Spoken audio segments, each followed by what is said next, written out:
हाँ जी, आज हम एक्सरसाइज 4.9 करेंगे क्लास 6 का, क्लास 6 और यूनिट का नाम हमारे पास है परसेंटेज। हाँ जी, आज हम जिस चीज़ के बारे में पढ़ेंगे उसके पहले हम ये देख लेते हैं कि इसमें है क्या क्या चीज़ें। पहले हमारे पास है टैक्सेस। टैक्सेस क्या होते हैं? पहला हमारे पास है civic tax. The government of the country provide basic necessities and facilities to its citizen to collect fund. अब ये क्या चीज़ होता है इसमें कि जो गवर्नमेंट होती है वो ज़रूरी जो चीज़ें होती हैं वो किसको देती है? शहरियों को मुहैया करती है। टू कलेक्ट फंड्स को इकट्ठा करने के बाद the government apply certain taxes on the public. तो कुछ जो सी गवर्नमेंट होंगी ना वो कुछ लोगों पर टैक्सेस अप्लाई कर देंगी, जिसको हम लोग क्या कहते हैं? सिविक्स टैक्स कहते हैं। अब इस टैक्सेस में होते क्या क्या चीज़ें हैं? पहले आ जाती है सेल टैक्स, फिर आ जाता है कस्टम टैक्स और फिर आ जाती है प्रॉपर्टी टैक्स। ठीक है, सेल टैक्स क्या होता है? It is imposed on the total amount of the cell.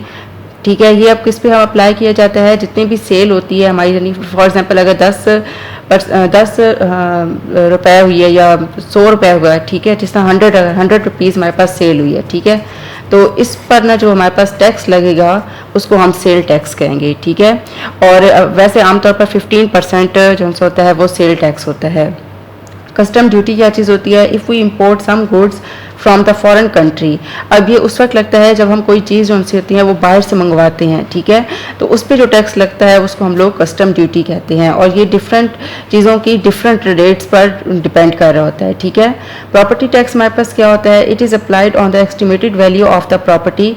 ये प्रॉपर्टी पे लग रही होती है, ठीक है, according to the rates fixed from time to time, जो कि जिनके रेट्स होते हैं, जिस प्रॉपर्टी होती है उनके रेट जो होते हैं वक्त के साथ साथ चेंज होते रहते हैं, तो उस पर जो टैक्स अप्लाई किया जाता है वो होता है प्रॉपर्टी टैक्स। ठीक है, सेल टैक्स का क्या मतलब होता है कि जिसमें हम लोग टोटल जितनी सेल होती है उस पर जो टैक्स लगाया जाता है उसको सेल टैक्स कहते हैं। कस्टम ड्यूटी में ये होता है कि जो भी चीज़ें हम बाहर के मुल्क से मंगवाते हैं उन पर जो टैक्स लगता है उसको हम लोग कस्टम ड्यूटी कहते हैं।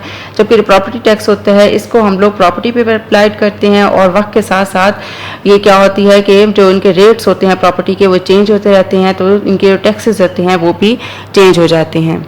हाँ जी, इस एक्सरसाइज का पहला जो हमारे पास क्वेश्चन है वो है a shopkeeper sells good worth ₹30,000 find the amount of the sale tax. ठीक है, हमने सेल टैक्स फाइंड करना है। अमाउंट ऑफ सेल टैक्स यहाँ लिख लेते हैं, अमाउंट ऑफ सेल टैक्स जो कि किसके इक्वल होता है? अब यहाँ पर सेल टैक्स है तो सेल टैक्स की जो रेट होती है वो है 15%, 15% ऑफ रुपीज़ कितने हैं? 30,000। अब यहाँ से हम लोग परसेंटेज को ख़त्म करेंगे तो 100 से डिवाइड कर देना है, मल्टीप्लाई बाय 30,000।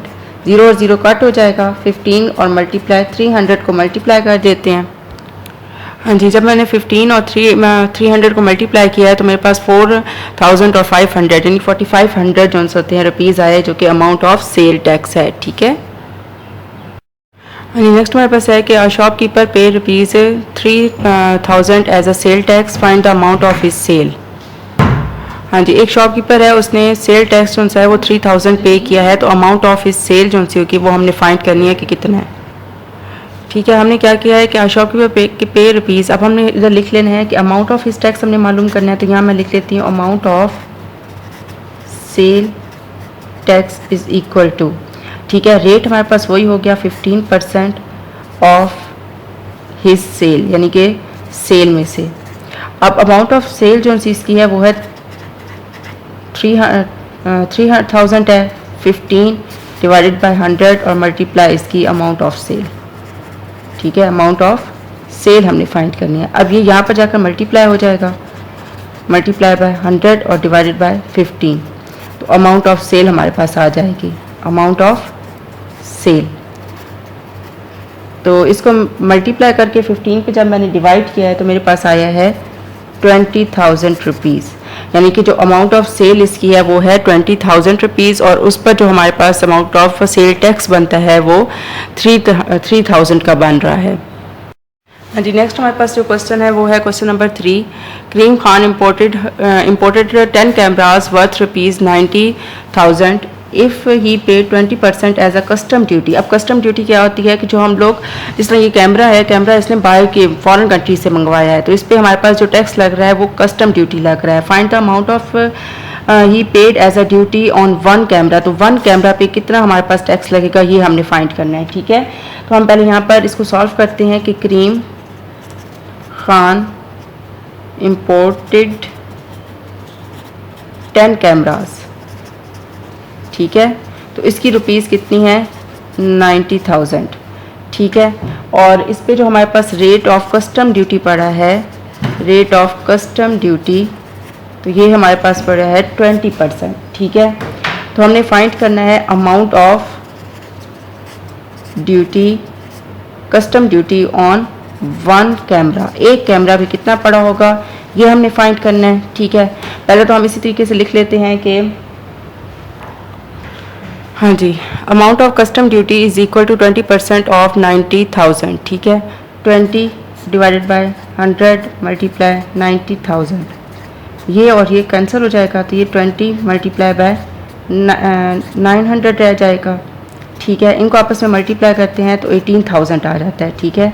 तो ये हमारे पास है टोटल, यानी कि 10 कैमरा पे जो कस्टम ड्यूटी पड़ती है वो है 18,000। अब वन कैमरा पे हम देख लेते हैं amount of custom duty one camera, ठीक है। तो इस पे कितनी पड़ेगी कि 800 को हमने 10 पे डिवाइड किया है, 18,000 को सॉरी, तो ये आ गया 1800 रुपीज़ हमारे पास कस्टम ड्यूटी पड़ती है, ठीक है। हाँ जी, एक दफ़ा फिर देख लें कि हमारे पास जो करीम खान है उसने 10 कैमरा बाहर के मुल्कों से मंगवाया है, बाहर के मुल्क से, तो उस पर जो उसको रुपीज़ पड़े हैं वो है 90,000। रेट ऑफ कस्टम ड्यूटी है 20%। Amount of duty on one camera, एक कैमरा पे कितना टैक्स पड़ा होगा ये हमने फाइंड करना है।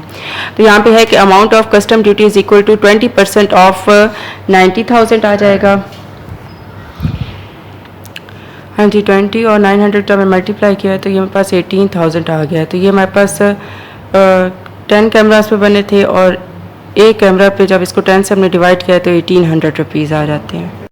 हाँ जी, इसका हमारे पास क्वेश्चन नंबर 5 है कि find the property tax at the rate of 0.5% on a house worth rupees this, ठीक है। हमने प्रॉपर्टी टैक्स फाइंड करना है, तो मैं यहाँ लिख लेती हूँ property tax is equal to 0.5% of इस अमाउंट पे जो इनका प्रॉपर्टी टैक्स बन रहा है वो 0.5% बन रहा है, 0.5।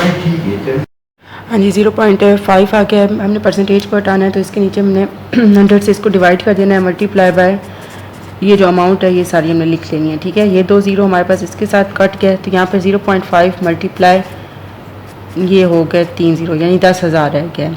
अब 0.5 है, इस पॉइंट को हटाएंगे तो ये हो गया 10 मल्टीप्लाई 10,000, ये एक 0 और ये ख़त्म हो गया, यहाँ पर 5 मल्टीप्लाई 1000 रह गया, ठीक है। तो इसका आंसर हमारे पास 5,000 रुपीज़ आ गया। ये हमारे पास क्या आया है, प्रॉपर्टी टैक्स आया है, ठीक है।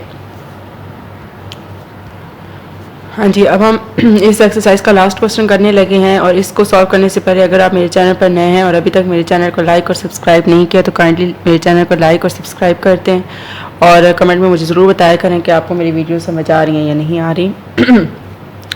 हाँ जी, find the value of the house, value of house हमने फाइंड करना है if the property tax at the rate of 0.1%, जबकि हमारे पास जो प्रॉपर्टी टैक्स का रेट है वो 0.1% है, अमाउंट टू रुपीज़ 200 पर, ठीक है। तो हम यहाँ लिख लेते हैं प्रॉपर्टी टैक्स, ठीक है, इज इक्वल टू 0.1% ऑफ 2000। जी, यहाँ पर ऑफ अमाउंट हमने फाइंड करनी है, ठीक है। रेट ऑफ प्रॉपर्टी टैक्स हमारे पास कितना है 0.1%, ये हमने लगा दिया है, और जो वैल्यू यानी कि यहाँ पर हमारे पास वैल्यू ऑफ हाउस है जो हमने फाइंड करनी है, ठीक है। तो यहाँ पर प्रॉपर्टी टैक्स की जगह पर हमने ये 2000 लिखा, 0.1%, और मल्टीप्लाई हम यहाँ लिख लेते हैं वैल्यू ऑफ हाउस, ठीक है। 2000 is equal to 0.1 multiply by 100 multiply value of house, ठीक है। ये तो जाकर मल्टीप्लाई हो जाएगा, 100 is equal to 0.1 multiply value of house, ठीक है।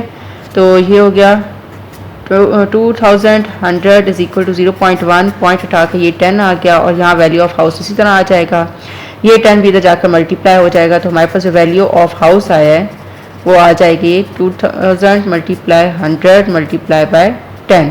तो इस सब को जब हमने मल्टीप्लाई किया है तो इसका आंसर 1 2 3 4 5 6 यानी कि 60 के साथ आ जाएगा। ठीक है, तो इस तरह से हमने वैल्यू ऑफ हाउस फाइंड कर लिया है। जो भी आपके पास गिवन डाटा होगा उसको आपने देखना है, समझना है और उसके बाद फार्मूला अप्लाई करके इनको सॉल्व करना है। ठीक है।